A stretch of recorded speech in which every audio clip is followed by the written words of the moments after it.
เปิดภาพมาพี่น้องพูดน้องบองพี่น้องไงพูดกินข้าวเธอบุหูโตเดี๋ยวว่าเขาถ่ายคลิปพี่น้องไงทางนี้ก็ไอ้วงพี่น้องสบายดีเด้อสบายดีเด้อสหายสายตูนFC ถามเป็นยังคือบ่ลงคลิปตอบได้บ่ได้สัญญาณบ่ได้บ่ได้แต่ว่าได้ถ่ายอยู่ถ่ายอยู่แต่บ่ได้สัญญาณบ่ได้สัญญาณบ่ได้สวยเลยมื้อนี้เนาะสวยแห้งพี่น้องเอ้ยกินข้าวบ่แซ่บเลยไปกินข้าวอยู่เพาะเพื่อนพอหักมันก็เปิดอารมณ์นะเปิดอารมณ์เลยแบบว่ามีคนแบบพี่น้องนั่นแหละคนรู้จักนี่ขับรถมาซุยรถเฮาบัดนี้พังเบิดเลยบอลไอ้ยังเขินประตูมันนะบอลจับปะนะบอลจับแตกเบิดเลยซีก็ออกแต่ว่าเพิ่นก็ว่าปรับใหม่เพิ่นก็บ่ได้นี้นะเพิ่นก็ว่าสิปรับใหม่เท่าใดสิเว้าแบบใดเฮาก็บ่จักสิเว้ามาสิปรับใหม่เท่าใดก็บ่ฮู้สิปรับแล้วเนาะมีแต่ว่าเบิดเท่าใดก็หารกันเฮาก็ว่าเบิดส่ำนั้นมีต้นในคนรู้จักกันเฮาก็ลดเพแถมเฮายังเสียเงินน่ะนะประมาณนั้นแต่ว่าเฮาก็อีต้นเราคือกันเพิ่นก็ว่าโอเคกันสั่นก็เบิดเท่าใดก็แจ้งบินมาสิเอาออกให้เพราะว่าสิให้ตอนนี้เฮาก็บ่ฮู้ราคาเด้อายเพิ่นว่าแบบนั้นบ่ตูนคิดว่าแนวใด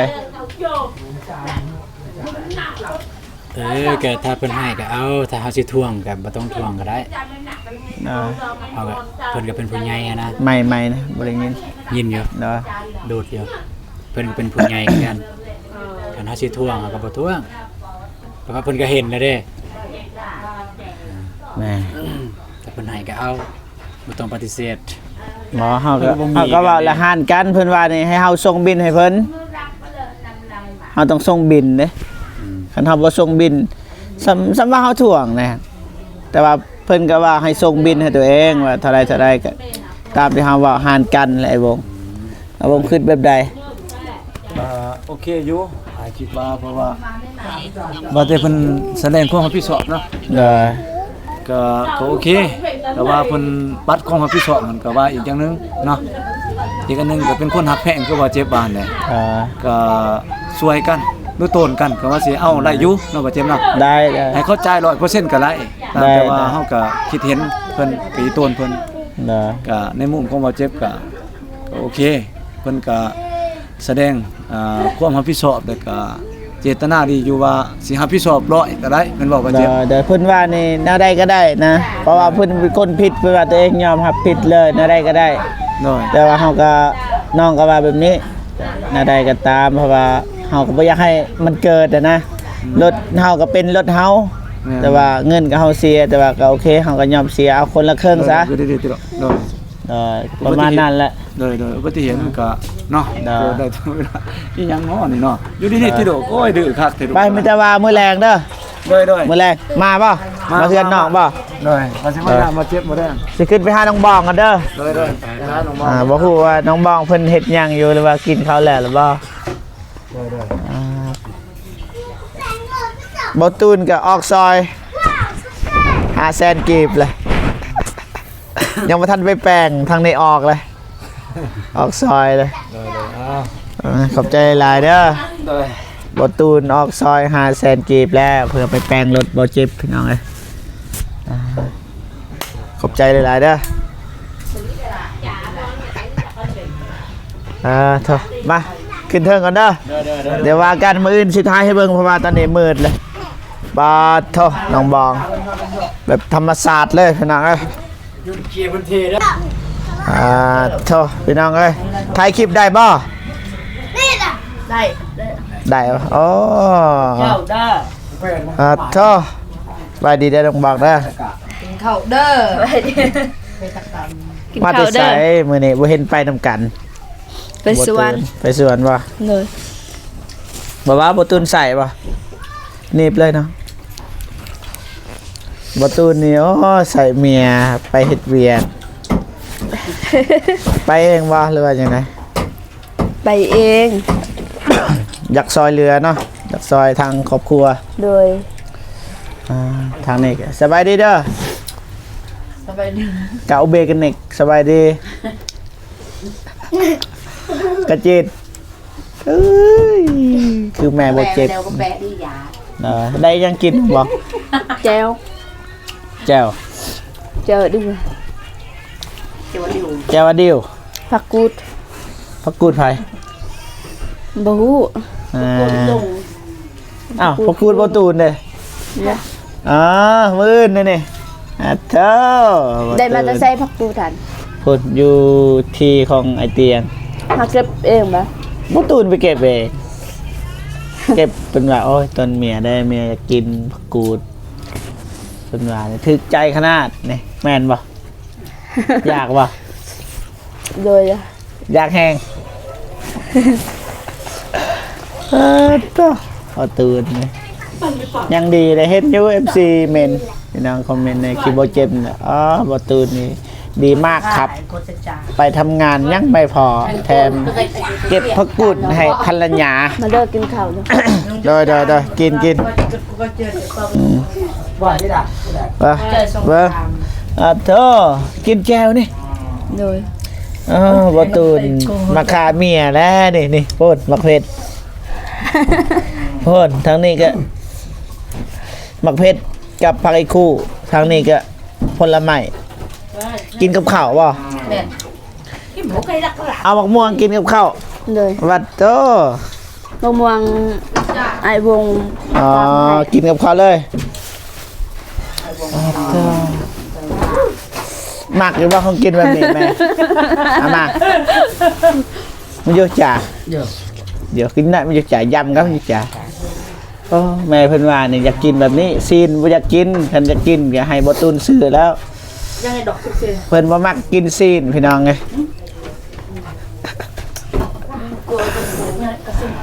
ยังไงดอกอีอันง่ายวัดกลับเป็นแหลมเอาตามสบายเลยเด้อโดยกินเรียบร้อยแล้วอยู่เฮือนพอหัก โนตี้งกเนาะเลย บอที่เขาเจ้าซุยรถเฮานี่แหละเบิดเลยน้องบองฮู้บ่รถอ้ายเบิดเลยคือเขาเจ้าต่ำจอดไว้มือมาต่ำ ใช่ คนละจอดอยู่เข้ามาต่ รถไอายตอนนี้เด้อ ำแมนแต่พวกละลังรถไอ้วงไปจอดไฟครับเปิดประตูบ่ได้เลยไม่แต่คนอื่นเปิดให้เข้าทางอื่นเผ็ดปะ เผ็ดแท้ เผ็ดนั่นแหละได้ ตำผักไอคูกับเผ็ดตำปนกัน เอากินมาส่งบอตูนพี่น้องแต่ว่าบอตูนกับซอยบอเจ็บ500,000พี่น้องเพื่อไปแปลงรถพี่น้องหายว่าบอตูนเอาเงินให้500,000คนไหน ดีสามัคคีกันเด้ช่วยเหลือกัน ก็ได้เมียเข้าใจแบบนี้ก็โอเคแล้วบอตูนเนี่ยเลือกเมียไม่ผิดจริ อ้าง ยก็เป็นหมู่กับไอตูนเด้ ๆนะแต่ว่านี่บ่พอใจตามเบิ่ง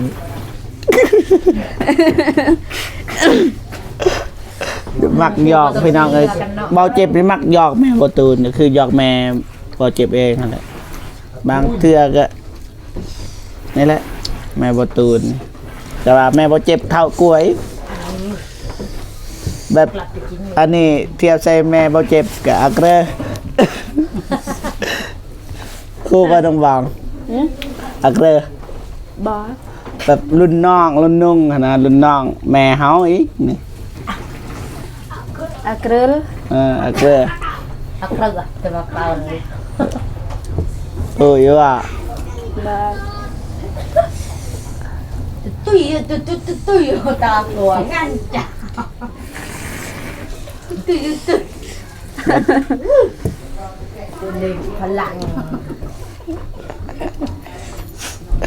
เลยได้ไปกิน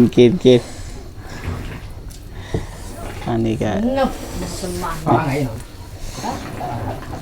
อันนี้ก็เมียของ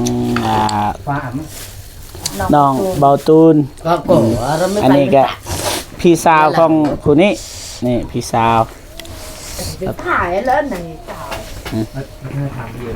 บ่ได้เขาแต่บ่ให้เว้าอีหยังถ่ายได้อยู่คันได้เว้าแล้วมันบ่ได้ เดี๋ยวเนาะ เบิ่เบิ่ เราอีกไม่ได้เป็นน้อยแตกเอลบา น่ะใด เป็นเพชรพัดแม่กันเนี่ยอันน้องอันเธอถามมันจะใส่เบลงอะไรกะง่ายก็ใส่บางมันใส่เบลงอะไรกะบางก็ไปใส่หน่อย คือเว้าอีหยังแม่ ซอยหมอเอาไปก็ขะเบียง บ่แม่แล้วเว้าอีหยังเมื่อกี้นี่ฮู้อยู่บ่ ผู้ เว้าแนวใดแปลบ่ ไอเมกับมือที่ ลงไปคอน้องหั่นนะพอดีถ่ายคลิปไอเมกับไอนงบอกให้ทางเมนี่บอกบ่ให้สูบก๊อก มันบ่ได้นะ พี่น้องของน้องเอง อันนี้ก็บ่ได้คือกันสูบกอกมันบ่ได้ แต่ว่าเฮาบ่ต้องเว้าอีหยัง ก็ใส่ อันทายก็บ่ให้เว้าอีหยัง บางไม่ใช่เบลงกะ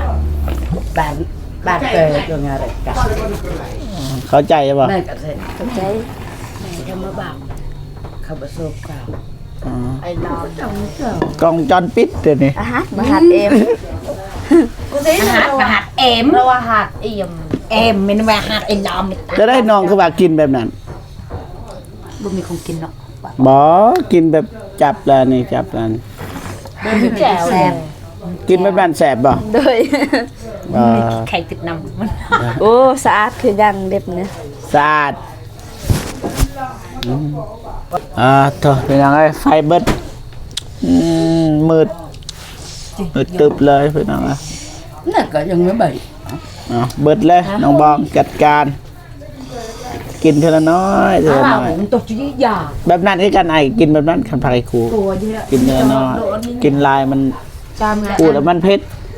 น้อย บ่อยากเศร้าเลยกินนี่จนมันเบิดพุ่นเลย จบลงไปกัน แบบรู้สึกว่าเผ็ดแต่ว่ายังกินอีกอย่างนะ มันกัดจบ แหงเผ็ดแหงแซ่บ แม่นทั้งเผ็ดทั้งแสบ มา มันบาดกระติง แม่เอ้ยจะกินอีหยังไหม ดีจอตุ่ ตะมอยจะตะหมดได้อยู่ลุมเด้อ เอาสิมีอะไรเอาตะโปงกระติงเอาสิกระติงเล่ เด้อพี่น้องบ่มีสละเด้อพี่น้องเด้อบ่มีสละดอกแต่มาตายมาอัปเดตให้ มารอมพี่เอ้ย พ่อแม่พี่น้องได้เบิ่งนำกัน โอ้ยจะกินโดยเอาคนนอน อาบน้ำอาบท่าแล้วบ่น้องบอง ยัง ยังจะได้เด็กเลย ใส่อัดเด็กอยู่แล้ว บ่เป็นหยังจะได้บ่ตูน อาบบ่ลง อันนั้นพี่สาวเอาหัวหรือบ่ เอาแล้ว เอาเลย สจีวะจิ้ว มาบ่ถามซื่อ จริงอ่ะอะไรกัน ได้บ่เป็นหยังยอกได้พี่น้องเอ้ย คนรู้จักก็ต้องยอกันนะเนาะมันมายอกันมันกับบะม่วน ได้ ก็จะรักเพราะว่าเห็นอยากเห็นไผยังเห็นคนรู้จักเห็นคน ไปเลย คือบูจักหลับตาสาโอ้บ่เป็นตาเบิ่ง ได้เข้าใจ รักอดคนเฮาก็ต้องยอกันให้หาบ่ม่วนแล้ว โดย เรียบร้อยแล้วนี่ กินหญ้าพี่น้องเอ้ย อามจ้ะ กินผัก น้า เอาแล้วบ่ขั้นแรกเลย ลูกสะใภ้จัดการนี่สบายนะเดี๋ยวนี้นะบ่คือแม่บ่เจ็บพี่น้องเอ้ยเค็ดเองเก็บเองบ่ทันมีแม่บ่ตูนสบายแล้วนี่น้องบอกจัดการเบิด อาจ้ะ อายุอ่ะดาวสมอะไรมาก่อนเป็นเด็กเปาะจ่า สบายเนาะเดี๋ยวนี้เนาะ nhỏ nó không phải nó bậy bậy แม่ละบ่คือหน่อยแล้วก็สบายก็หมายก็คือก็สบายแล้วลูกหลานเน่ยเพราะว่าเฮามีเด้บ่คือเจ้าคือบ่ไปหา vô về lót thì làm cơ ล็อกปีสมา ปัด bạn xào giờ có cào bị rào nó mới cái nòng có bầu cào ไปบ่ว่าเรื่องจับแมงวัน vào ban xem bên nòng là ban có theo nòng phun bên nòng có bạn này này nhau này xào một cái mới bên nòng có bầu bạn บ่เฮากี่คานอยู่ดนกันอยู่ดนเฮาก็ได้แหม cha xếp ได้กิน ให้กู กิ ล น องเอ็ กิ ด น ดักอะ ตัดภาพใหม่สำเร็จแล้วบ่ เลย จะได้มื้ออื่นไปบ่ ไปทางไร มื้ออื่นนี่เพราะว่ามีงบเลยมีงบทางบ่ตูนนี่เฮ็ดซื้อบานประตูกับบานโป่งเอียบนำบ่ตูนให้น้องน้อยน้องไม้แต่ว่าทางบ่เจ็บก็มีคือกันที่เฮาไปถ่ายน้องน้ำหวานจืยบ่ ชื่อ มีงบคือกัน300เหรียญ โดย คนไปก็นั่นแหละไปจัดการมันไปนะบ่ได้บังคับเด้ ไป พอดีไปเฮ็ดเลยซอยกันเฮ็ดอยู่หั่นแหละซื้อเหล็กตะปอกเหล็กตะปูเพราะว่ามื้ออื่นหับเงินได้แต่มื้อวันจันทร์เขาก็ไปหับเอาเงินก็จึงไปซื้อถ้าแต่งเลยให้เขามาส่งถ้าบอกอะ วันเสาร์วันที่ทำเงินบ่ได้บ่ บ่ธนาคารปิดเด้ ธนาคารใส่ ปิดเบิดสองแล้วธนาคารการค้าพัฒนาปิดเบิดน้องบ่ทันหูบ่เขาเจะปิด ซ้อนเท ปิดวันเสาร์อาทิตย์มีแต่วันจันทร์วันคาร จ้ะ น้องน้อยน้องไม้ก็ใกล้เลยเด้วันนี้ tạo น้องน้อยน้องไม้ nóใส่ พอดีน้องน้ำหวานก็ได้พร้อมกันเลย ยา ได้พร้อมกันเลย แต่ว่าแบ่งเอาเฮ็ดทางนี้ก่อนน่ะทางใดเฮาสิเฮ็ดก่อนแล้วปรึกษากันมื้ออื่นตัวใดก่อนตัวใดน้ำลังนะ อยู่ซอย เพราะว่าเฮาเฮ็ดบัดเดียวมันบ่ได้เพราะว่าเฮาบ่ได้แยกกันเฮาไปทีมงานเดียว โอเคมันยังบาร์กันสิ สรุปว่ามื้ออื่นไปคันบ่เจ็บบ่ไข้ เลย ดีแล้วซอยกันทำมาหากิน แต่ว่าแม่นี่เว้าเจ็บตลอดเด้อพี่น้องเอ้ยนี่เว้าตลอดนี่แม่แล้วว่าลูกเอ้ยเจ้าคือไปสวยแท้เป็นหยังคือบ่ไปแต่เช้าบัดกลับกลางค่ำกลางคืนมันบ่จบบ่งามแล้วก็มันเสี่ยงหลายแม่แล้วว่าบ่เจ็บก็เลยตอบว่าเจ้าต้องสั่งสอนลูกเจ้าเองลูกเจ้านี่ตื่นดึกลูกเศร้านะบอกบ่ตูนหันปกติ เนี่ย เบาเจ็บกระซ่าเดี๋ยวแต่ว่ายังมาถ่ายมือปลุกเด้อปลุกแต่3 โมงยินบ่ ปุกเท่าใด บ่ตูนเอาก็ไปแต่เช้าประมาณไปมื้อนี่8 โมงไปซะบอกกับเก้า ปุกทุกมือหั่นแหละ ฮะแต่เช้าได้สำนันแม่เอ้ย 8 หม่องก็ไม่แต่เช้า อ้าวจะยังให้ไปแต่4 โมงบ่ 6 7 หม่อง6 ห อ๋อ ม่อง 6 โมงกำลังตื่นนอน ตั้งไทยแล้ว อีหลีเขาบ่ได้ตัวเด้ กำลังปั่นหวาน เพราะว่า เปล่ายิงตาเอี่ยมไม่ลัง เพราะว่าเขาอยู่ดึกแน่นะมันก็ต้องตื่นสวยหนิดนึงต้องพักผ่อนให้เพียงพอนะเพราะว่าเขาต้องคุยกับ FC แน่บางทีคือเขาจะอยากซอยคือน้องน้องไม้น้องวันใจอย่างเขาก็ต้องคุยน้ำเขาต้องถามว่าอีหยังที่ขาดเรืออีหยังผู้ใหญ่เขาจะคู่เด้เขาก็ต้องคุยเขาต้องตอบ FC นั่นได้เวียกเขากลางคืนนี่ตอบ FC ผู้ใดเสร็จมาเขาก็ตอบบ่คือเวียกคนอื่นเนี่ยมันคันเว้าเรื่องหนักนี่เขาหนักกว่าเฮาแต่ว่าเฮานี่มันขึ้นกับเฮาเองว่าเฮาจะหนักหรือบ่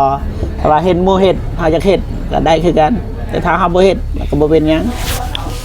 แต่ว่าน้องน้ำหวานที่แน่ๆก็เฮ็ดว่าเงินบริวารเรื่องจ้างนะบริวารเรื่องสร้างอย่างต่างๆแต่ซื้อแล้วก็มามั่างตะเกามั่างก็มาตอกใส่เพราะว่าไม่ก็โอเคอยู่น้องน้ำหวานน้องไม้ก็ง่าย ไงกันหนักอันไหนมัน ติดประตูมันก็บริเวณน่าสาหัสอีกอย่างพี่น้องเลยประมาณนั้นแหละพี่น้องเลยแต่มือน้องบองก็ว่าสิไปนำสิไปมื้อนี้แหละจะว่ากระเทินในนัดเบาเมกเรียบร้อยแล้วว่าสิไปหาเด้อประมาณนั้นแหละพี่น้องเลยวันนี้ประตูนเห็นซัดบันเอาโคมมาให้อีกแล้วพี่น้อง เห็นบ่ โดยเห็นสัตว์เด้อ1 2 3สิตั้งหน้าปก เจ้าคือเบิ่งเมื่อกี้นะเด้อ1 2ดีนะ1มันก็แจ้งมันจะหน่อยว่าบ่รออีก ตอนรอเลย เด้อน้องบอกว่าสิไปนำในมื้ออื่นเด้อ ไปมื้อสิพาไป งานผูกแขน เอาอีกเลย อยู่ใส่กอง ผู้ใด เสี่ยวอาย ไผ ในอาทิตย์ อ้าวใช่ว่า วันจันทร์เด้มื้ออื่น บัดเฮาเว้าตางอีก นั่นแหละ เฮานี่เว้ามื้ออื่นนี่เพราะว่าทางเจ้านี่มีงบน้องน้อยน้องไหม กลับมาแต่หันจึงว่าตอนนั้นบ่ได้โดน แล้วก็น้องน้ำหวานอีก ไปส่งบัตรซื่อ เบาเจ็บเด้บ่เจ็บเด้สิไปใช่มัน ๆบ่เจ็บก็ไป พอแล้ว คนขับรถ คนขับรถ ก็ไป ได้อยู่พอได้มีคลิปลงแบบน้องบอกสิแต่งตัวแบบได้วันนี้ไปงาน มีบ่สุดไป โต งาน งามนั่นนี่ก็ได้ ได้ โอ้ให้เกียรติงานเด้คำว่าให้เกียรติงานมันก็แต่งตัวให้สมกับงานเขา งานยัง ไปแต่งตัวใส่แบบคนคอทานบ่ได้ ขึ้นเฮือน คือเทือน ขึ้นเฮือนหมู่ อ๋อคือเทือนได้กันสั่นคือ ได้ เทือน แต่งตัวธรรมดา เขาเก็บแบบ ก็ได้ลงคลิปมีสัญญาณ14บ่สิรอท่ากันรอท่าถ่ายตั้งแต่เว้น กำลังลงได้ จักวิวเลยใส่คอมเมนต์เบิ่งนี่ว่าคอมเมนต์ เอาดูในห้องจ้า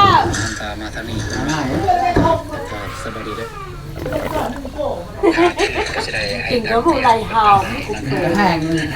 ก็ยิ่งกว่ากับโขกหน้าตาเรา อืมตามสบายเลยเด้อ ธรรมชาติ ธรรมศาสตร์เลย เอาเลิศได้ เฮ็ดกินเฮ็ดอยากพี่น้องเพิ่นบ่เห็นมืดตึบเลย เพราะว่าไฟเฮามันจะเบิดแล้วพี่น้องเอ้ย คนน่ะจ้าหลับตบ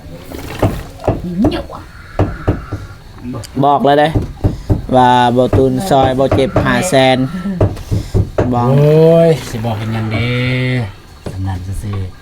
จ่าอยู่ ๆกันสันบ่ทูนต้องได้บอกทุกคลิปได้ว่าเอ้ามื้อนี้ขี่รถเบาเจ็บ มื้อนี้ใส่เบาเจ็ มั บ นก็ดีของไอ้เจ็บเด้ เออเอ้ย เมื่อย ทางนี้อิจฉาแล้วทางนี้เลยบ่มีไผบ้านกลัวประตูและในโลกนี่คนอื่นน่ะเขาเล่นละครก่อนเข้าสิหวานนั่นนี่บ่ได้เล่นละคร อารมณ์ แต่บ้านเบิดที่หมู่เห็น อารมณ์คือไปแบบไปก็ ทำละครหนึ่ง ก็ น่ะ รู้ นะ อ๋อจ้า โดยที่บ่มีแบบบทบ่มีกรบ่มีหยังจักอย่างคิดอีหยังเฮ็ดเอาเอง ได้ครับ กินเลย คุณ เด้ กระทามนี่กินแล้วบ่ครับ กินแล้วบ่เข้า ย่างเด้ใส่มา กินแล้วกินข้าวปุ้นบางอยางอยู่เฮือน ปุ่นกินกับปุ่นอยู่ พอหัก เรียนพอหักมาบันกง เราส่วนเพราะว่ารู้จักนะเราเคยไปแล้วไปกายไอเตียงเราก็มักเข้าอยู่แบบ FC นะช่วงนั้น ถ้าเรา พอดีรู้จักแล้วก็ ดูบอกว่าซอย เลยแม่เพิ่นทักมาพี่น้องเอ้ยแล้วก็บอกให้มากินข้าวปุ้น ดีๆลูกทำดูรู้ไว้ใส่ว่าใส่บาแบกห้าม ต่อเหลียดัก โอเควันนี้แต่มื้ออื่นว่ากันว่าเฮาสิไปใส่คุยกันเนาะ ด้วยที่แน่ๆก็ไปส่งบัตรก่อน ส่งบัตรดนจะว่าไปส่งบัตร บ่ดนเนาะ คนน่ะจะจ่า ชั่วโมงหนึงซะ บ่ดนเพราะว่าบ่เจ็บโทรนัดเลยน้องวานใจหั่นเอาออกตัวนี้ก็ออกไปซื้อเลย ไปซื้อแล้วก็ไปส่งอยู่เฮือนเลย โหนอกกูดิจ่า ให้คนมากเลยนะ บ่เฮา ไป เฮาได้มางน้ำกัน นะ นะ มาอัปเดต มางน้ำกันนะซอยกัน ก็แม่นอยู่เฮาเฮ็ดแต่ว่าก็อย่างน้อยเฮาก็บอกว่าถ้ามีพี่น้องมาซอยก็ยิ่งดี ได้ ไม่แต่เฮาเฮ็ดก็ บ่ไหว แน่ นะ นอนแล้วเฮาก็เฮ็ดบ่เป็นน่ะนำบ่งามเฮ็ดเรือนให้คนอยู่เด้ปลูกอูคนนอนนั่นน่ะ ว้าวโอ้ ได้อยู่เฮาเฮ็ดปุ๊บปะมันบ่คือเฮ็ด จังก็ปล โอ้ย บ่คือคนอื่นบ่คือคนอื่นเฮ็ดนะคนที่อ้าวเป็นหยัง ำข้าวเห็นดิ ไม่หยังน้องบอก เปิดนัก kinh làm mẹ sạch bữa ngày cái nó giàu bữa ngày cái nó mọt โอเคพอพี่น้องเนาะ ở nhà làm ở ก็บ่มีหยังหลายมื้อนี้ก็มาส่งบ่ตูนแล้วก็ บ่ตูนก็เลยเอาเงินให้500,000เพื่อไปแปลงรถพี่น้องเอ้ยเพราะว่ารถถึกเสียวถือว่าถึกส้นเต็มกระบอก ถึกซุย ถึกซุยสลีแตกเบิดเลยพี่น้องเอ้ยก็เลยบ่ตูนก็เลยมอบน้ำใจให้500,000กีบบ่ฮู้ว่ามันถึกเท่าใดประมาณนี้พ่อพี่น้องเนาะ โอเคพ่อพี่น้องมันจะว่าจะได้ก็ขอบอกขอบใจขอบคุณหลายๆเด้อทั้งสองคน